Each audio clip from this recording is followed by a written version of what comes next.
자, 75번부터 계속 보시도록 할게요. 75번에는 URR 2조에 대한 내용이 나와 있습니다. 옳은 것을 고르시오. 자, 1번. Reimbursing bank means the bank that has issued a credit and the reimbursement authorization under that credit 이라고 되어 있네요. 요거 신용장을 발행해주고 상환 수권을 주는 은행은 issuing bank가 되겠죠. 그래서 reimbursing bank가 아니고요. 다음에 2번 reimbursement authorization 상환 수권서는 instruction or authorization 지시서나 아니면 수권 자체를 의미한다라고 합니다.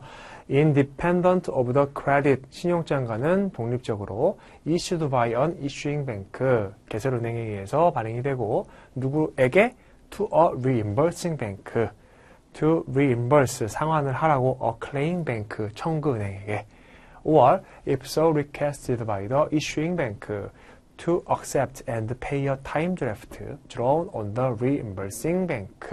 그래서 기한부 환원까지 페이하거나 아니면 accept 할 수 있도록 하는 거. 이게 상환 수권이었죠. 답은 2번이 되겠네요.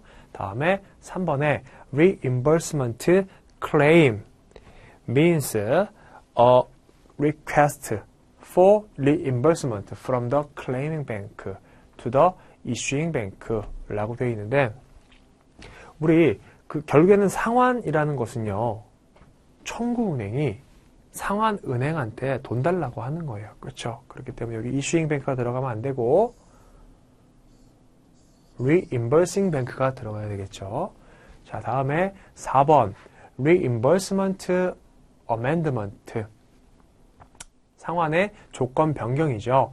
means an advice from the issuing bank to a claiming bank stating changes to a reimbursement authorization. 자, 개설은행이 누구한테 상환 수권을 줘요? reimbursing bank에게 주는 거죠. 그러면 그 상환 조건을 변경을 하기 위해서는 claiming bank가 아니라 reimbursing bank한테 얘기를 해줘야 됩니다. 자, 다음에 5번. Reimbursement Undertaking Amendment means a separate irrevocably 잠깐 이 위로 올릴게요.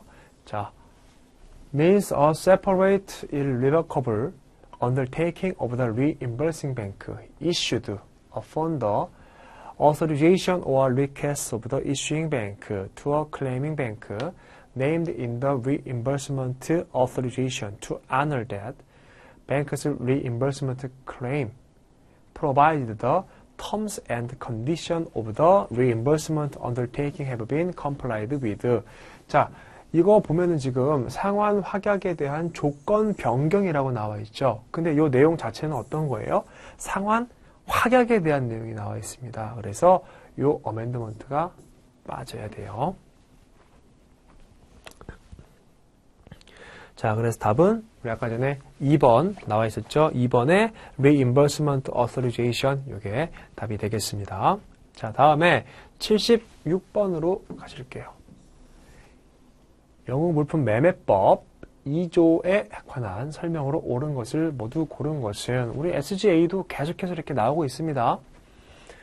자, A. A contract of sale of goods. 물품 매매 계약은 is a contract by which the buyer transfers or agrees to transfer the property in goods to the buyer 라고 되어 있는데 자, 물품 소유권은 원래 누가 갖고 있어요? 셀러가 갖고 있죠. 누구한테 주는 거예요? 바이어한테 주는 거예요. For a money consideration called the price. 가격 돈 받고 소유권을 이전해 주는 것이 물품 매매 계약이죠. 그래서 기억은 틀렸고 A contract of sale may be absolute or conditional. 절대적이거나 아니면 조건부다. 이거 맞죠? D. 끝. Where under a contract of sale, the property in the goods is transferred from the seller to the buyer. The contract is called a sale. 매매라고 부른다라는 거죠. 이것도 맞고요. 물품 소유권 이전해 주는 것이 바로 매매입니다. real. Where under a contract of sale, the transfer of the property in the goods is to take place at a future time. 미래에 시행되거나 or subject to some condition later to be fulfilled the contract. 즉 어떤 특정 조건들이 충족이 돼야지만 물품에 대한 소유권을 이전해 주겠다라고 계약을 하는 거죠. is called an agreement to sell. 물품 판매 합의, 판매 약정 이렇게 해석을 할 수가 있겠네요. 그래서 이것도 맞는 내용이 됩니다. 그러면 니은, 디귿, 리을이 맞는 얘기가 되기 때문에 답은 5번이 되겠습니다. 자, 다음에 77번으로 가보도록 할게요. 자, MIA 60조의 추정전손에 관한 설명으로 옳지 않은 것은, 우리 추정전손은 뭔지 다 아시겠죠, 이제. 자, 1번. In the case of a constructive total loss, 추정전손이 있는 경우, no notice of abandonment need be given 이라고 되어 있는데, 자, 이거 어때요? 완전히 잘못된 거죠. 추정전손이 있는 경우에 abandonment를 해야지만 전손으로 처리가 가능한 거죠. 그래서 이 내용이 옳게 되려면 actual이 들어가야 됩니다. 현실 전손이 들어가야겠죠. 현실 전손. 자, 다음에 2번. In the case of damage. 그래서 답은 1번이에요. 옳지 않은 거 고르라고 했으니까. 자, in the case of damage to a ship where she is so damaged by a peril insured against that the cost of repairing the damage would exceed the value of the ship when repaired. 자, 고치는 데에 100원이 들어가는데 고친 다음에 해당 물품의 가치가 80원밖에 안 돼요. 그럼 어떻게 해야 돼요? 전손 처리하고 추정전손이라고 봐야겠죠. 그렇죠? 그래서 요거는 맞는 내용이 됩니다. 3번. In the case of damage to goods where the cost of repairing the damage and forwarding the goods to their destination would exceed their value on arrival. 그 뭐 고치고 그 다음에 forwarding 보낼 때까지의 발생하는 그 비용들을 합친 게 도착 시의 가액보다 더 많아요. 사용되는 비용은 100달러인데 도착을 하게 되면 그 물품의 가치는 50달러다. 이런 경우에는 마찬가지로 추정전손에 해당이 되겠고요. 4번. Where the assured 피보험자가 is deprived of the possession of his ship or goods 소유권을 뺏긴 겁니다. by a peril insured against 보험에 부보된 담보에 따라서 담보 위험에 따라서 행동이 됐다고 한다면 이것도 마찬가지로 추정전손으로 처리가 되고요. 자, 5번에 It is unlikely that the assured can recover the ship or goods. 회복할 수 있는 가능성이 없는 것처럼 보이는 거예요. unlikely니까. as the case may be. 이것도 마찬가지로 추정전손에 해당하는 설명이 되겠습니다. 그래서 답은 1번이 맞고요. 다음에 78번. UCP에 관한 설명으로서 옳은 것을 고르시오. 자, a credit by its nature is a separate transaction from the sale or other contract on which it may be based. 즉, 신용장은 독립성이 있다라고 나와 있는 부분이죠. 자, 다음에 banks are concerned with or bound by such contract if any reference whatsoever to it is included in the credit 이라고 되어 있는데 결국에는 뭐 앞에서는 전혀 관련이 없다가 뒤에는 관련이 있는 걸로 나오면 안 되겠죠. 그래서 banks are in no way concerned이 됩니다. 뭐 요것도 굉장히 많이 등장하는 복이니까 잘 알아두시고 다음에 2번 except as otherwise provided by Article 38 A credit can neither be amended nor cancelled. 수정되거나 변경될 수 없다. Without the agreement of the issuing bank. 개설은행, advising bank. 존재하는 경우에는 beneficiary 이렇게 나와 있습니다. 이게 뭐가 잘못될까요? 우리가 그 신용장을 조건 변경하거나 하는 경우에는 3명의 당사자의 합의가 필요했었습니다. 그렇죠? 한 명이 개설은행, 그 다음에 베네피셔리, 얘네들은 고정이고 우리 컨퍼밍 뱅크 같은 경우에는 있는 경우도 있고 없는 경우도 있죠. 그래서 if any가 들어가면서 여기 앞에 어드바이징 뱅크가 아니라 컨퍼밍 뱅크라고 들어가야 돼요. 자, 다음에 3번. A bank utilizing the services of an advising bank or second advising bank to advise a credit. 신용장을 통지하는 은행들은 must be used the same bank to advise any amendment thereto. 즉, 신용장을 통지은행 혹은 통지은행하고 제2통지은행을 통해서 보냈다라고 한다면 조건 변경도 똑같은 당사자를 통해서 루트를 정해가지고 보내야 된다라는 얘기가 되겠습니다. 답은 3번이 되겠네요. 자, 다음에 4번. If a credit contains a condition without stipulating the document to indicate compliance with the condition. 어떤 조건을 명시함이 없이 그냥 어떤 조건을 증빙하는 데에 대해서 종류를 명시해주지 않은 거예요. 그럴 경우에 banks will deem such condition as stated and will regard it 이라고 되어 있습니다. 자, 여기 조건이 포함이 되어 있는데 without stipulating the document 어떤 서류로 그 조건을 충족시킬지는 기재하지 않은 상태로 준 거예요. 그러면 어떻게 돼요? 은행은 will deem such condition as not stated 명시되어 있지 않은 것으로 보고요. and will disregard it이 되겠죠. 무시해버린다. 명시되어 있지 않은 것으로 취급하고 무시해버린다가 됩니다. 다음에 5번 Banks deal with goods, services, or performance to which documents may relate 라고 되어 있는데 뱅크는 뭘로 거래하는 거예요? Banks deal with the documents. 서류로 거래하는 거죠. 그렇죠? 그래서 이 내용이 신용장의 추상성이 됩니다. Banks deal with documents, not with goods, services 이렇게 내용이 들어가면 되겠네요.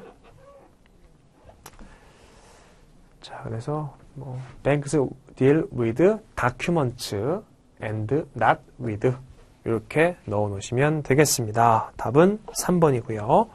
자, 다음에 79번. 전자적 제시를 위한 UCP 추록 2조. UCP에 대한 EUCP의 관계에 관한 규정이다. 괄호에 들어갈 용어를 순서대로 바르게 나열한 것은 자, a credit subject to the EUCP is also subject to the 당연히 뭐가 들어가야 돼요? 지금 EUCP하고 UCP의 관계에서 EUCP가 나왔으면 여기는 당연히 UCP가 들어가야겠죠. 그렇죠? Without express incorporation of the UCP 이렇게 명시하지 않았다 하더라도 UCP가 같이 적용이 된다. 다음에 If an EUCP credit allows the beneficiary to choose between presentation of paper documents or electronic records 지금 종이 서류를 할 건지 전자 서류를 할 건지 선택을 하게 만들어줬다라고 한다면 It choose to present only paper documents 종이 서류로 선택을 한 거예요. The blank는 alone shall apply to that presentation. 우리 종이 서류만의 제시는 뭘로 컨트롤 해야 돼요? UCP로 컨트롤 해야겠죠. EUCP는 요 일렉트로닉 레코드에 대해서 해당하는 내용이니까. If only paper documents are permitted. 종이 서류만 제공이 됐다라고 한다면 under a blank credit은 the blank alone shall apply 라고 되어 있습니다. 지금 뭐가 발행된 것을 조건으로 하는 거예요? 기준으로 설명하는 거예요. EUCP가. 그래서 under EUCP 신용장 상에서 종이 서류가 허용이 됐다. 종이 서류만 허용이 됐다라고 한다면 the UCP alone shall apply. 전자서류가 없기 때문에 EUCP는 들어올 건덕지가 없는 겁니다. 그래서 UCP, UCP, EUCP, UCP니까 답이 2번이 되겠습니다. 자, 다음에 80번. 인코텀즈 사용 지침의 일부이다. 각각에 해당하는 규칙을 순서대로 바르게 나열한 것은 무엇이냐? 라고 나와 있습니다. 뭐 요것도 우리가 놓치시면 안 되는 문제죠. 일단은 인코텀즈 문제는 다 맞추신다라고 생각을 하시면 좋아요. 자, 아래 보니까 CIP, CFR, CPT 이렇게 세 가지 종류가 나와 있습니다. 결국 요 세 가지 하나고, 자, the parties are well advised to identify as preciously as possible in the contract both the place of delivery, where the risk passes to the buyer, and the named place of destination to which the seller must contract for the carriage 라고 되어 있습니다. 뭐 사실 우리가 요 내용만 가지고는 이게 CIP인지 CFR인지 CPT인지 문맥상으로만 해석하기에는 조금 힘든 감이 있어요. 그런데 우리 그 사용 지침 내용에 보면요. 요 기억에 해당하는 내용은요. CPT하고 CIP에 밖에 안 들어가 있습니다. CFR에는 요 내용이 안 들어가 있어요. 자, 계속 이렇게 적어놓고 한번 볼게요. 자, 다음에 니은이죠. The parties라고 시작하는 부분. are well advised to specify as clearly as possible the point within the agreed place of destination as the risk to that point are for the account of the seller 라고 나와 있고, 지금 여기에는 DAP, DDP, 그 다음에 CPT 이렇게 나와 있습니다. 근데 자, point within the agreed place of destination as the risk. 자, 위험이 나와 있는데 그 목적지까지의 위험은 누가? 셀러가 부담을 한대요. 그러면 수출국에서 이미 의무 인도하고 위험이 끝나는 시조건 같은 경우에는 들어갈 수가 없겠죠. 그렇죠? 그러면 여기다가 DDP하고 DAP 중에 하나인데 요 니은에 해당하는 내용들은요. DAT하고 그 다음에 자 DAT하고 DAP에 밖에 안 들어가 있어요. DDP에는 이 내용이 들어가 있지가 않습니다. 왜냐하면 셀러가 위험을 주기 때문에. 자, 그래서 이 기억에는 아까 전에 CPT하고 CIP가 들어가 있다고 말씀을 드렸죠. 자, 계속해서 디귿. The parties were advised to specify as clearly as possible the point within the agreed place of destination as the cost and the risk to that point are for the account of the seller 라고 되어 있습니다. 자, cost and risk 라고 나와 있고, 여기 아래 보니까 CFR, DDP, CPT, DAP, DAP 이렇게 나와 있어요. 이 내용은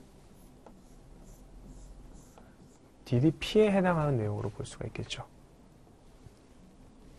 자, 그래서 저기 우리 첫 번째 거 이거 중에서는 우리 CPT에 해당하는 내용. 이게 왜냐면 CIP하고 CPT하고 둘 다 동시에 들어가 있어요. 근데 이거를 우리가 기억을 보고서 CPT인지 CIP인지는 알 수가 없습니다. 이렇게 두 개를 딱 적어 놓으시고 또 니은에 내려가셔가지고 어떤 거에 해당하는 건지 적어 놓으시고 어떤 거에 해당하는 건지 적어 놓고 그 다음에 나중에 이거를 합해 보는 거예요.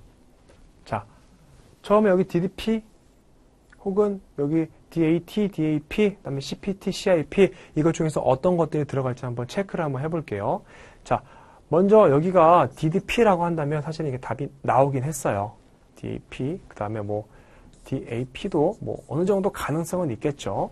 자, 그래서 CPT나 CIP가 없는 거는 한번 지워볼게요. 요거 5번은 일단 되면 안 되고, 그 다음에 니은 DAT하고 DAP여야 되는데 여기는 지금 DDP가 들어가 있죠. 이것도 두 개 다 안 되고, 여기도 DAP가 들어가 있고, 자, 다음에 여기 디귿. The parties are well advised to specify as clearly as possible the point within the agreed place of destination as the cost and risk. 비용하고 위험을 전부 다 누가 그 장소까지 셀러래요. 그러면 CFR이 들어가면 안 되겠죠. 그래서 답이 4번이 됩니다. 이제 인코텀즈 문제가 이런 식으로 되게 어렵게 나오고 있어요. 근데 어렵게 나온다 하더라도 우리가 이미 다 배우신 내용들이고 제가 11가지 조건을 이렇게 한 일직선상에 그려드린 적이 있죠. 윈도, 위험, 비용 해가지고 그거 명확하게 알고 계셔야지 이런 문제 푸실 수가 있습니다. 자, 이렇게 해서 우리가 80번까지 보셨는데 아까 전에 스킵한 문제들 있죠? 그것도 한번 볼게요, 이제. 이렇게 해서 좀 풀기 수월한 문제들은 한 번씩 다 풀어보시고 그 다음에 이제 조금 시간이 많이 투여돼야 되거나 아니면 내가 모르는 부분들, 이런 부분들의 문제를 푸셔야 되는 거예요. 시험 보실 때. 그래서 자, 어디가 있을까요? 자, 그 전에 스킵했던 게 처음에 46번을 먼저 스킵을 했었죠? 자, 가볼게요. 46번으로.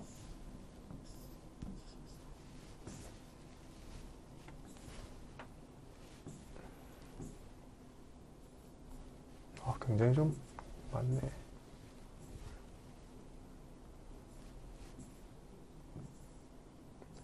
자, 요 문제입니다.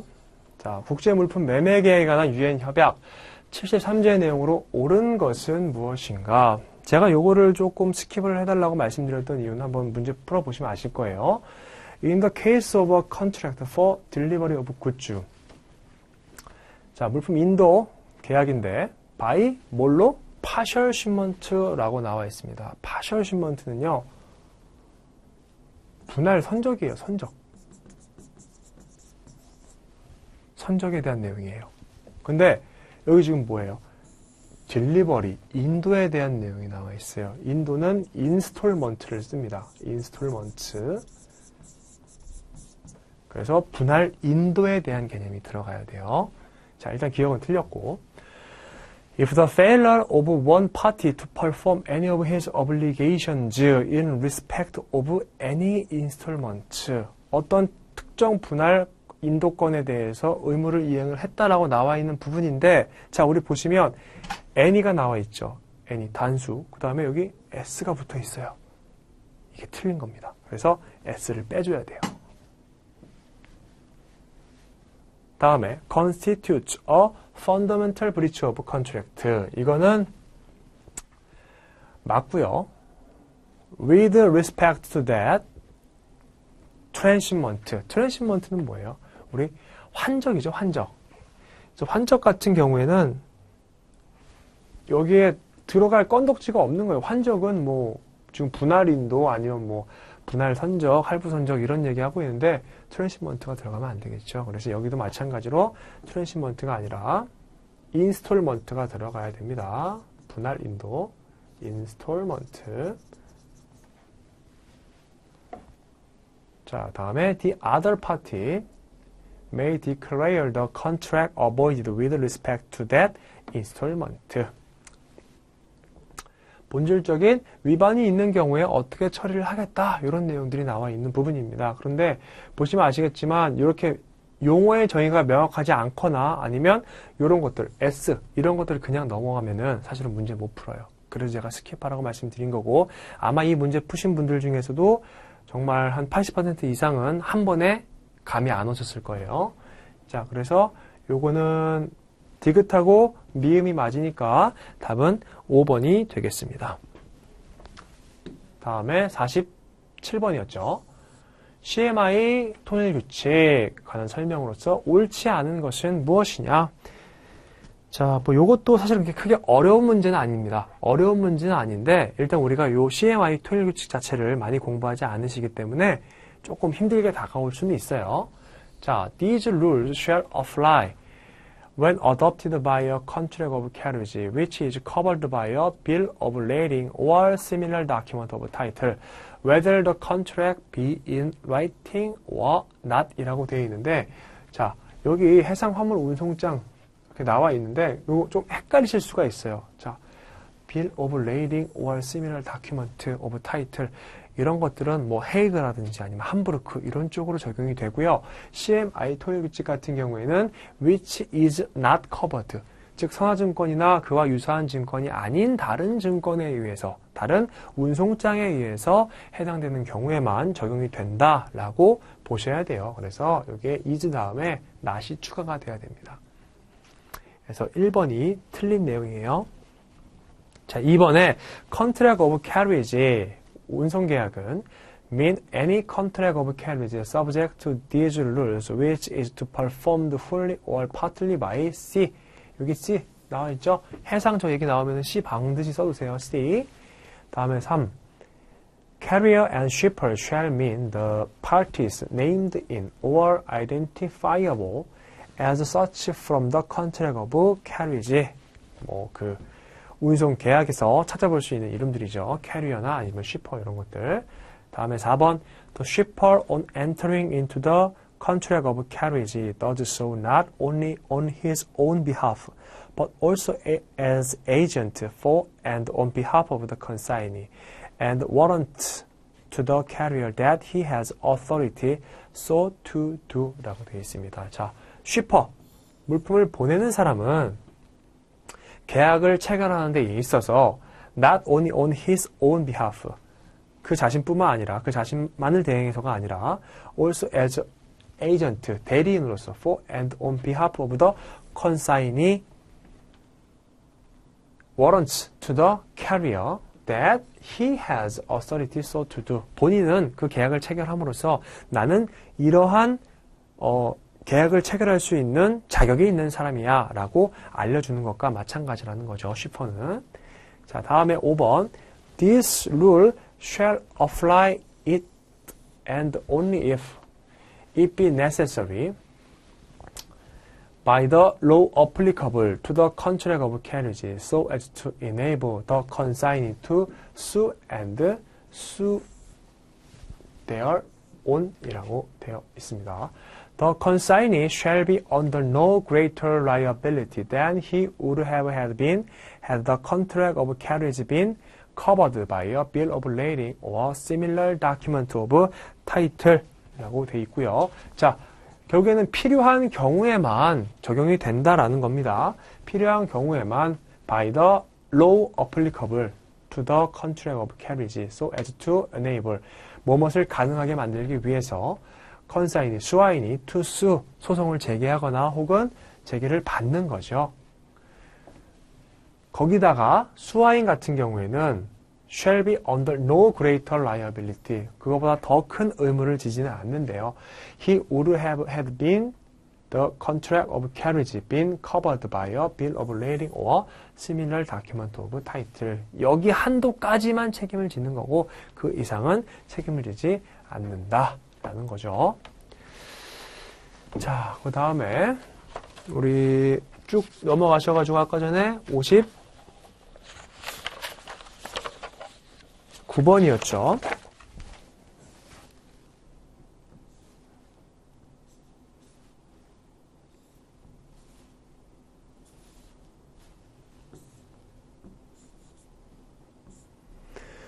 자, MT 조약 27조 중재에 관한 설명으로 옳지 않은 것은 무엇인가?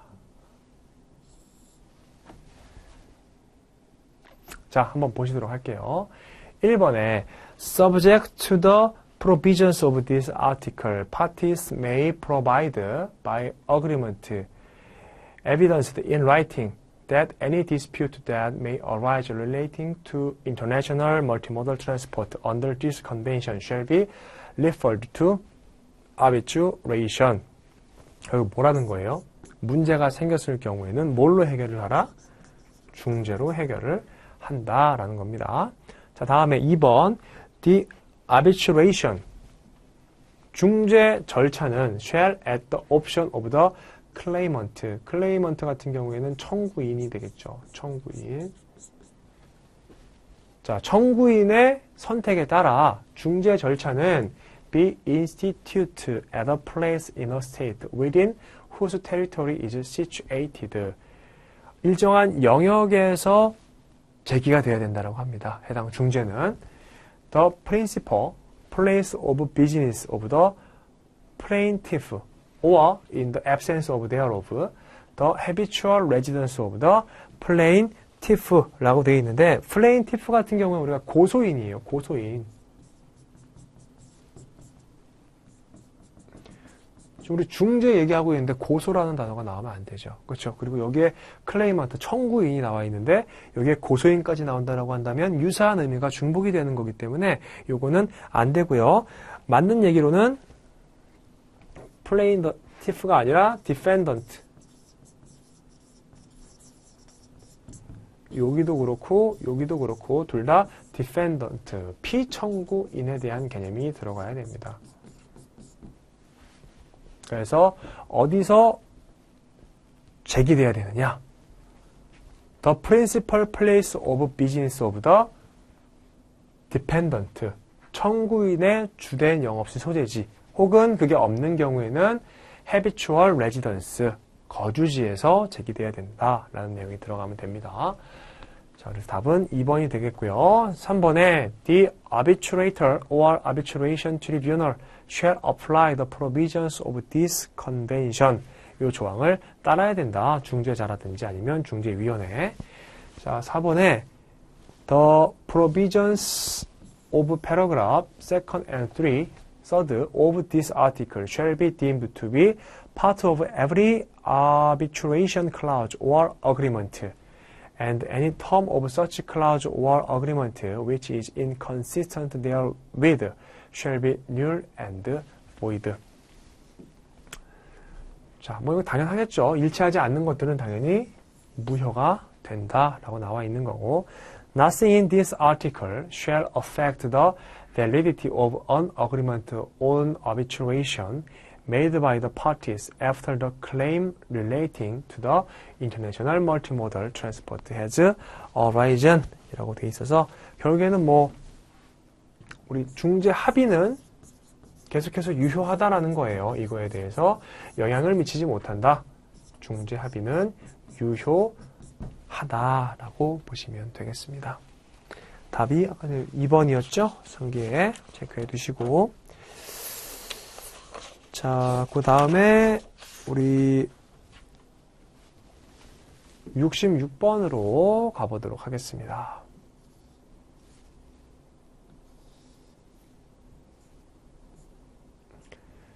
자, 유엔 협약에 관한 설명으로 옳지 않은 것을 고르시오. This convention shall apply to arbitral awards not considered as domestic awards in the state where their recognition and enforcement are sought.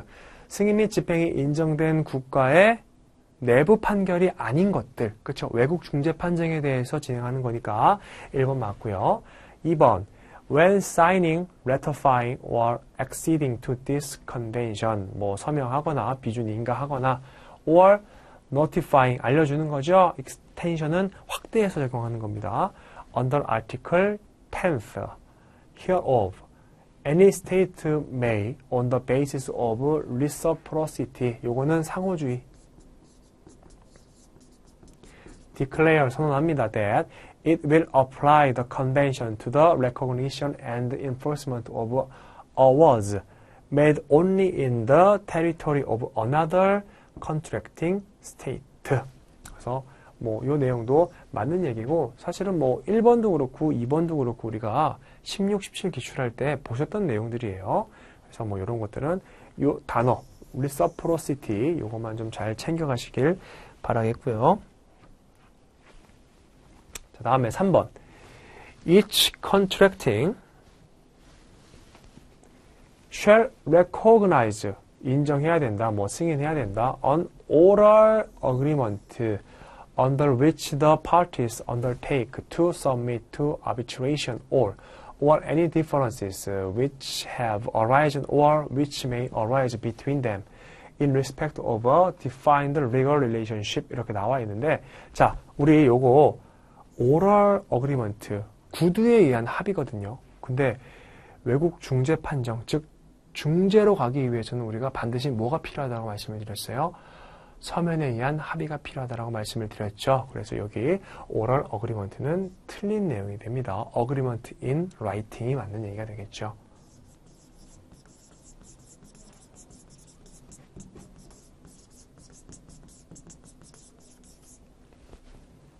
자, 그래서 4번 같은 경우에는 The Court of a Contracting State. 결국에는 뭐 법원인데 체육국에 있는 법원은 When seized on action in a matter in respect of which the parties have made an agreement within the meaning of this article. 결국에는 뭐 중재로 처리해야 될 일들을 소송에다가, 즉 법원에다가 처리해달라고 얘기를 한 거예요. 즉 중재가 아니라 소송으로 처리하겠다라는 거죠. 그럴 경우에 at the request of one of the parties, refer. 이거는 뭐 명령하다, 명하다 이런 뜻입니다. The parties to arbitration, 중재로 하라라고 명령을 한대요. Unless, 근데 if finds that the said agreement, 중재 합의 is null and void, inoperative or incapable of being performed. 즉 중재가 할 수 없는 거예요. 중재 합의로 할 수 없는 거다라고 한다면 소송으로도 해주겠다라는 거죠. 다만 이러한 전제 조건이 없다라고 한다면 중재 합의가 있던 건들은 전부 다 중재로 처리를 해야 된다라는 겁니다. 다음에 5번 Each contracting state shall recognize, 인식해야 됩니다. Arbitral awards as binding and enforce them in accordance with the rules of procedure of the territory where the award is relied upon 이라고 되어 있습니다. 그래서 각각의 체약국들은 결국에는 중재안이 있다라고 한다면 그것들이 구속적이고 그 다음에 강제로 집행이 돼야 된다라는 내용이 들어가 있습니다. 답은 3번이 됐었죠. 자, 다음에 이제 68번으로 넘어갈게요. 자, CMI 규칙 6조 운송물 처분권에 관한 내용이다. 가로에 들어갈 용어를 순서대로 바르게 나열한 것은 무엇인가? 그래서 말을 쭉 보니까 이것도 뭐 캐리어, 쉬퍼, 컨사인이 이렇게 구성이 되어 있네요. 자, unless the blank has exercised his option under subrule, he shall be the only party entitled to give the blank instruction in relation to the contract of carriage. 자, 운송계약에서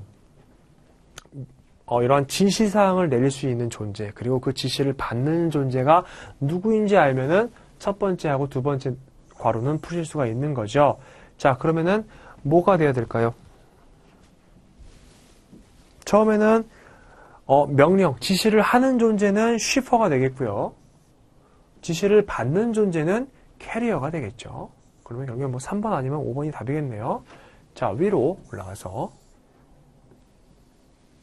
unless prohibited by the applicable law, he shall be entitled to change the name of the blank at any time up to the consignee claiming delivery of the goods after their arrival at destination, provided he gives the carrier reasonable notice in writing or by some other means acceptable to the carrier 라고 나와 있습니다.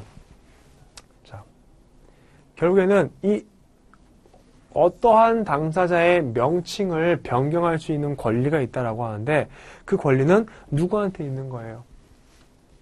he, 여기서 he는 셀러죠. 셀러가 누군가의 명칭을 변경을 할 수가 있대요. anytime up to the consignee, 즉 언제까지냐면 to consignee claiming delivery of the goods after their arrival at destination. 자, 목적지에 도착을 했어요. 도착을 한 다음에 물품을 인도해달라고 누가 요청을 해요? 컨사이니가 요청을 하게 되겠죠.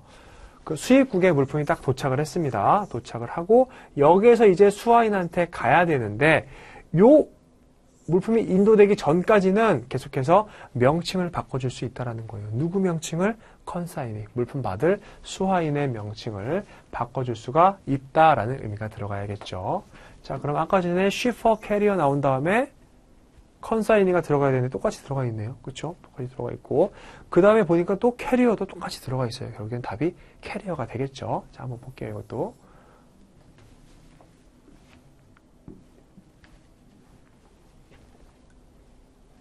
자, 그 다음에 thereby undertaking to indemnify 보상을 해줘야 됩니다.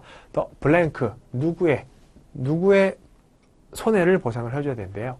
against any additional expense caused thereby. 자, 아까 전에 수입국에 도착을 해서 수화인이 따로 있는데 그 사람이 변경이 돼요. 그러면 운송인 입장에서는 그 수화인이 원래는 가까운 데 있다가 더 멀리 떨어져서 있을 수도 있고 상황이 바뀌게 되는 거죠. 그렇게 되면 캐리어에 손해가 발생을 하니까 그 손해를 쉬퍼가 메꿔줘야 된다라는 의미로 여기에 캐리어가 들어가면 돼요. 자, 다음에 로마자 2번 The shipper shall have the option to be exercised not later than the receipt of the goods by the carrier to transfer the right of control to the blank가 들어가 있습니다. 계속 읽어볼게요. The exercise of this option must be noted on the seaway bill or similar document, if any, where the option has been exercised. The consignee shall have such rights as are referred to in subrule. 이렇게 쫙 나와 있는데, 자, 여기에 답이 나와 있어요. The consignee shall have such rights. 나와 있고, 자, the shipper shall have the option. 그 명칭을 가지고 있는데, 옵션을 가지고 있는데 to be exercised 이거는 실행이 될 거래요. not later than 늦지 않게 the receipt of the goods by the carrier 운송인이 물품을 수령하기 전에 시행이 될 거라고 합니다. to transfer the right of control 권리인데 해당 물품을 컨트롤할 수 있는 권리를 누구에게 보내줘요? to 컨사인이. 그래야지만 수화인이 해당 물품을 받고서 본인이 소유권을 주장할 수가 있으니까. 자, 그래서 마지막에는 컨사이니가 들어가야 되기 때문에 답은 5번이 되겠습니다. 그래서 뭐 이런 문제들은 사실은 우리 차근차근 읽어보면 그냥 결국에는 무역 거래 자체를 설명하는 내용들이 많이 들어가 있어요. 누가 물품을 보내주고 누가 물품을 받고 그 다음에 운송인을 사용을 하는데 언제까지 수화인의 명칭을 변경을 할 수가 있고 이런 내용들이 다 들어가 있으니까 이런 것들은 사실은 공부를 하셔가지고 푼다라기보다는 이렇게 시간을 좀 들여가지고 풀어보는 것도 나쁘지 않습니다. 실제 시험에 나왔을 때 물론 알고 계시는 경우라면 크게 그럴 필요는 없겠죠. 자, 그 다음에 우리 아까 스킵했던 것 중에서 하나가 남았죠. 74번으로 넘어가도록 하겠습니다.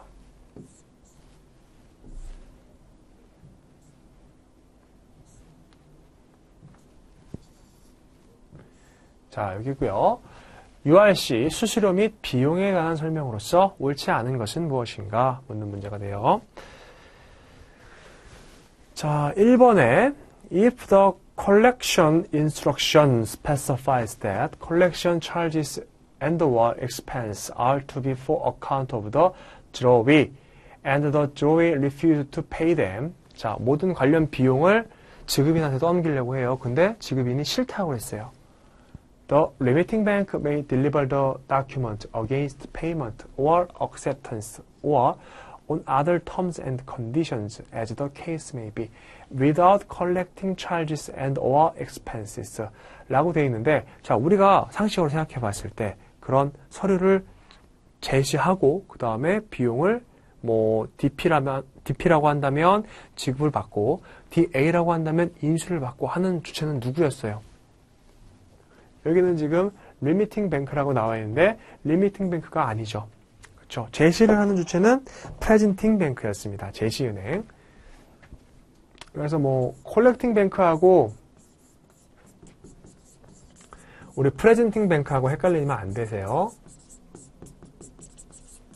자, 크게 우리 추심 거래에서는 은행이 두 가지 종류가 등장을 해요. 하나는 리미팅 뱅크, 추심 의뢰 은행이고요. 추심 의뢰 은행이 아닌 다른 모든 은행은 우리가 콜렉팅 뱅크라고 부릅니다. 그리고 그 콜렉팅 뱅크의 한 종류로서 프레젠팅 뱅크가 있는 거예요. 자, 그래서 여기는 presenting bank가 들어가야지 맞는 내용이 되겠고요. 자, 다음에 2번. Whenever collection charges, expenses are so waived, 포기됐을 때마다 they will be for the account of the party from whom the collection was received. 즉, 추심 지시를 보낸 사람이 비용을 납부를 해야겠죠. And may be deducted from the proceed. 그 절차 중에 공제가 된다라는 거고. 다음에 3번. Where the collection instruction expressly states that charges expenses may not be waived and the drawee refused to pay such charges. 포기되지 않았고 지급인이 해당 비용을 지급하기를 거절을 했다라고 한다면 the presenting bank, 제시은행은 will not deliver documents and will not be responsible for any consequences arising out of any delay in the delivery of the document. 당연하겠죠. 프레젠팅 뱅크는 책임이 없이 행동을 할 수가 있습니다. 자, 다음에 4번. When payment of collection charges, expenses has been refused to the presenting bank. 거부가 됐다라고 한다면 must inform by telecommunication or if that is not possible by other expeditious means without delay, the bank from which the collection instruction was received.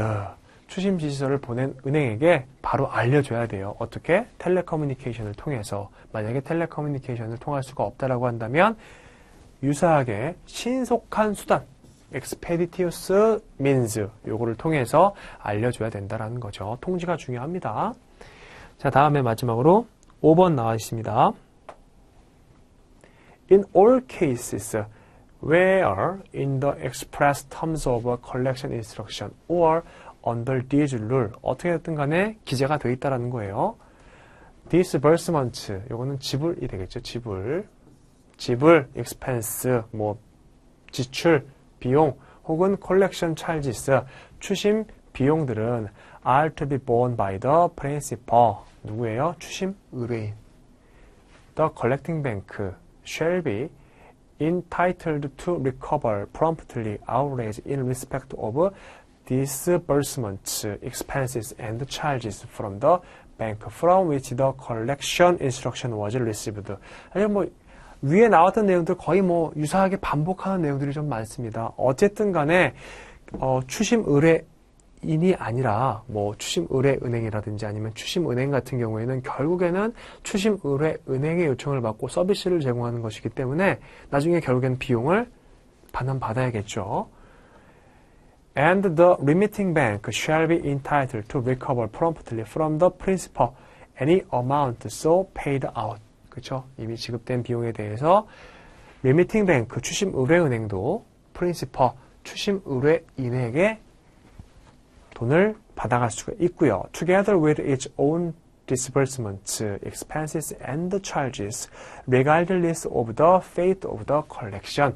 즉 추심 결과에 상관없이 드로위, 지급인이 DP나 DA 하기를 거절을 했어요. 그럼에도 불구하고 은행들은 서비스를 제공한 건 맞죠. 시도를 했으니까. 그러면 그 결과에 관계없이 비용을 청구하겠다라는 뜻입니다. 자, 그렇게 해서 74번도 1번이 답이 되겠고요. 그렇게 함으로써 우리가 이제 80번까지 문제가 모두 다 마무리가 됐습니다. 자, 뭐 요 문제를요, 저희가 순서를 조금 바꿔서 한번 풀어보셨는데 아마 실제 시험에서도 이런 식으로 풀게 될 가능성이 많이 높아요. 우리가 41번부터 80번까지 문제가 구성이 되어 있는데 이 문제들을 처음부터 끝까지 풀기는 정말 쉽지 않으시거든요. 그래서 중간중간에 내가 공부 많이 했던 부분, 익숙했던 부분은 먼저 푸시고 그 다음에 그렇지 않은 부분들은 좀 뒤쪽으로 빼놓으시면 좋을 것 같아요. 근데 어찌됐든 간에 한 번 정도는 읽어보시고 넘어가실 거예요. 자, 이렇게 이런 74번 문제 같은 경우에도요. 한번 요 정도 읽다가 if the collection instruction specifies that 읽다가 뭔가 막힌다 싶으면 넘어가시는 경우도 있고 아니면 보기 1번부터 보기 5번까지를 다 읽어보신 다음에 넘어가는 경우도 있어요. 근데 그런 것들은 좀 선택을 잘 하셔가지고 만약에 보기 1번만 읽고 넘어갔다라고 한다면 문제가 없는데 보기 1번부터 5번까지 다 읽고 넘어갔다라고 한다면 그 중에서 답이 아닌 것 같은 거는 완전히 지워버리시고 넘어가셔도 돼요. 이렇게 완전히 아예 다음에 두 번째 볼 때 아예 안 보겠다라는 식으로 지워버리시고 넘어가셔서 문제를 푸시면 조금 더 수월하게 푸실 수가 있을 거라고 생각을 합니다. 자, 그래서 80번까지 마무리가 다 됐고요. 이제 우리 기출문제 해석 시간은 이렇게 18년도 문제까지 풀어보면서 마치도록 하겠습니다. 자, 고생 많으셨고 감사합니다.